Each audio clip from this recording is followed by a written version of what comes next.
ഇന്നത്തെ ക്വസ്റ്റ്യൻ ഇതാണ്. നമുക്കൊന്ന് വായിച്ചു നോക്കാം.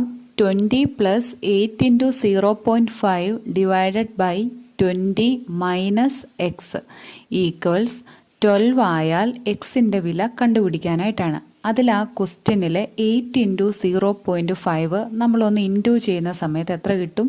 4 കിട്ടും. അത് വെച്ച് ഞാൻ ആ ഇക്വേഷൻ ഒന്നുകൂടെ ഒന്ന് എഴുതി വെച്ചിട്ടുണ്ട്. 8 ഇൻറ്റു 0.5 എല്ലാവർക്കും ഇൻറ്റു ചെയ്യാൻ അറിയാം, എങ്കിലും ഒന്ന് പറയാം. ആദ്യം 8ഉം 5ഉം കൂടെ ഇൻറ്റു ചെയ്യുക. എത്ര കിട്ടും? 40 കിട്ടും. പിന്നെ നമ്മൾ ക്വസ്റ്റ്യനിൽ ഒരു പോയിന്റ് മാറ്റി ഡെസിമൽ ഉള്ളതും കൊണ്ട് ആൻസറിലും അതേപോലെ എഴുതി. ഇനി നമുക്ക് ആ 12ഉം താഴെയുള്ള 20 മൈനസ് എക്സും കൂടെ ഒന്ന് ക്രോസ് മൾട്ടിപ്ലൈ ചെയ്യാം. അപ്പം നമുക്ക് ഇങ്ങനെ എഴുതാം. 12 into 20 minus x equals 20 plus 4. ഇനി ആ 12നെ 20 കൊണ്ട് ഇൻറ്റു ചെയ്യാം.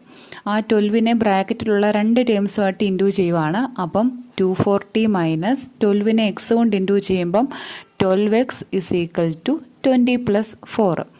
ഇനി നമ്മൾ ഒന്നുകൂടെ ഒന്ന് എഴുതുമ്പം 240 minus 12x is equal to 24 എന്ന് കിട്ടും. ഇനി ആ വേരിയബിൾ ആയിട്ടുള്ള 12xനെ ഒരു സൈഡിലോട്ട് മാറ്റുക, നമ്പേഴ്സിനെ ഒരു സൈഡിലോട്ട് മാറ്റുക. അപ്പം 240 മൈനസ് 24നെ 240യുടെ അടുത്തോട്ട് കൊണ്ടുപോകുമ്പം 24 പോസിറ്റീവ് നമ്പർ, അത് നെഗറ്റീവ് നമ്പർ ആകും. പിന്നെ നമ്മൾ ആ 240യും 24ഉം കൂടെ മൈനസ് ചെയ്യുമ്പം 216 216 കിട്ടും. X is equal to 216 divided by 12 is equal to 18 എന്ന് കിട്ടും. അപ്പോൾ നമ്മുടെ ഓപ്ഷൻ ബി 18 ആണ് ആൻസർ.